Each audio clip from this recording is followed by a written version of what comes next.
How is everybody doing today? And in this video, we are going to be talking about the new score attack or new score battle that is inside Heaven Burns Red. And not only am I going to have gameplay, of course, of my team clearing it, that way you can see how the boss reacts, what are the weaknesses, all the different type of stuff. And we are going to be talking about which teams are probably the best. And realistically, at the current moment in Heaven Burns Red, we really don't have a crap ton of, I guess you could say, limitations on what teams we can bring at the current moment, just because the score battles are a little bit easier with us being to actually bring in any element that are just basically not resisted. That's the only thing that matters. If, as long as they're not resisted, you can pretty much bring anything you want at the current moment for this score battle. And as you may know, score battle is going to get harder and harder as time goes by. It only makes sense as we progress through our accounts. But today we're going to talk about the boss itself. We're going to talk about what you should bring and also what teams are probably going to do the best. And funny enough, the teams that we are going to be bringing this time around for this score battle are going to be fire element of damage, just because that is going to be the weakness of the enemy. Now, of course, this is 100% in correlation to us getting not only Mua, but us also getting Yotsuha, because Yotsuha is going to be that amazing fire damage buffer that we have in the game.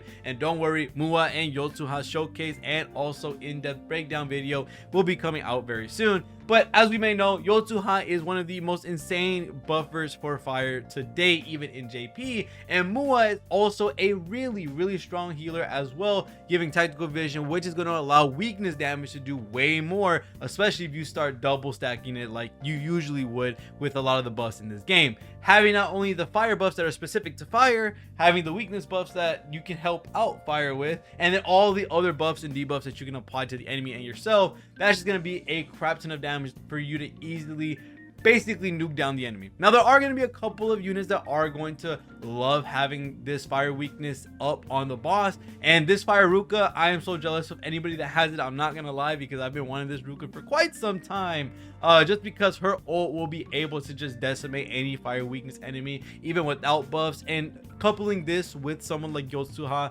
and Mua, yeah, you're gonna be in for a great time with what you're allowed to do to a lot of these enemies that are fire weakness and non-fire weak as well.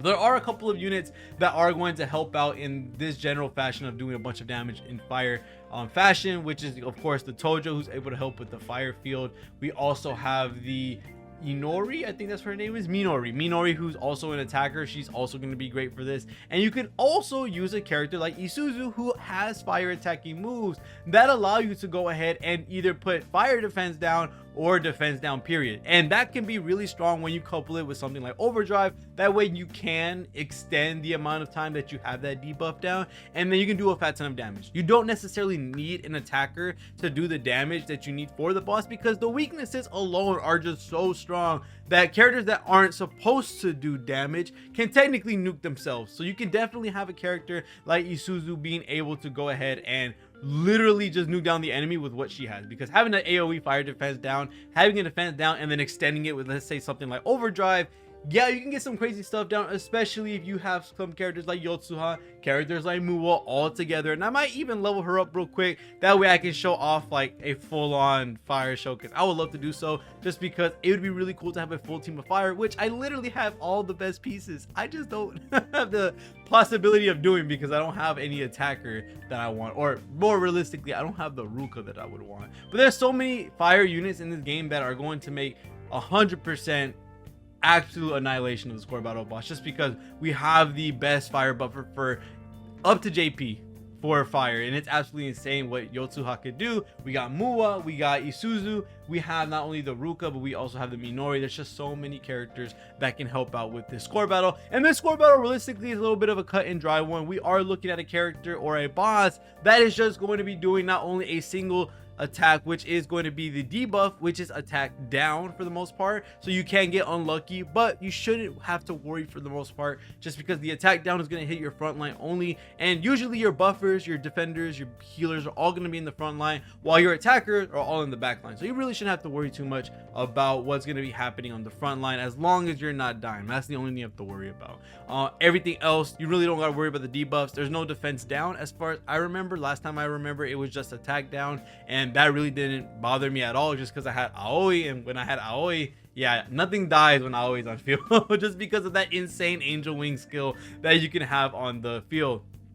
But as you can see in this video that I have on the screen right now, I did tackle this with the My Light team. Sadly, I didn't bring Mia for the light field. I did just opt in for Megumi, who's helping me with defense down whenever Yingxia isn't allowed to do so. So Megumi's there to help me with defense down. Mia, I haven't been able to use her yet, and she's also not fully leveled up, so she could get one shot if I had her on the field a little too long. But I did end up using the light Ruka, who technically isn't the best single target damage dealer, but she does get the job done, and it's honestly not too bad of a team to run, just because it's my most invested in team. She was my first DPS. I love this character, and she can still get the score battle done. I also do want to note really quickly that I guess you could say intensity, I think that's what it's called. The intensity of this score battle with the skills that you can put on to make it a little harder. I think the first set of buffs are going to be a little harder than the second set of buffs. These set of buffs are going to be, or debuffs, Ice and Thunder resistances plus 80%. So you basically are not able to use these two elements at all. Giving the HP of 25% extra to the enemy. Honestly, not too bad in my honest opinion. You can still nuke them down the same amount of turns. And then 40% devastation rate resistance. This is a little bit of a crazy one just because it's going to make it a lot harder for you to burst them down when they're in their health bar. And then the last one is going to be overdrive gauge depletes every 5 turns, because of course that is kind of insane that's a thing. But I think the next set of buffs are going to make it a little bit easier for everybody to get a full 35 intensity and make it not as painful as the first set, because the next set of buffs are going to be non-elemental resistances plus 80%. So basically, as long as you're running an element, you should be fine, which a lot of these characters end up having. Of course, if using characters like the free Ruka or any other character that has no element to their attack, that is where you will struggle. But realistically, this should be the easiest one, because usually a lot of the attackers have some type of element attached to their final move. So the element resistance, honestly not that bad for non-element resistance. The next one's going to be DP plus 25%. I honestly don't think this is too much of a problem either. This will allow you to actually build up your devastation rate for the HP. So realistically, this isn't going to be too much of a problem. The next one is going to be chance of minus 15% max DP. Now, I do think this one is a little crazy, but realistically, if you are rocking someone like a defender, like Aoi, who's able to have the angel wing skill where you're able to just block all the damage, block all AoE damage for free, this is not going to be a problem. Also, if you just run a healer like Mua, like Tama, any of the other healers that you probably have, this probably won't be an issue either, because realistically, either you're getting one shot by the boss from the moves that they're doing for your DP gauge, or you're gonna stay alive with like a little bit of health. So realistically, having a healer that's able to do a massive heal like Tama, like having someone like Mua, or using Mua's overheal, which is absolutely nasty, is probably not gonna make this as hard as it seems. And the last one is going to be breakers are limited to 2 when it comes to their EX skills, or the skills that have their limited uses. Now, I honestly think breakers at the current moment, besides Irene, I think that's the only one that really matters.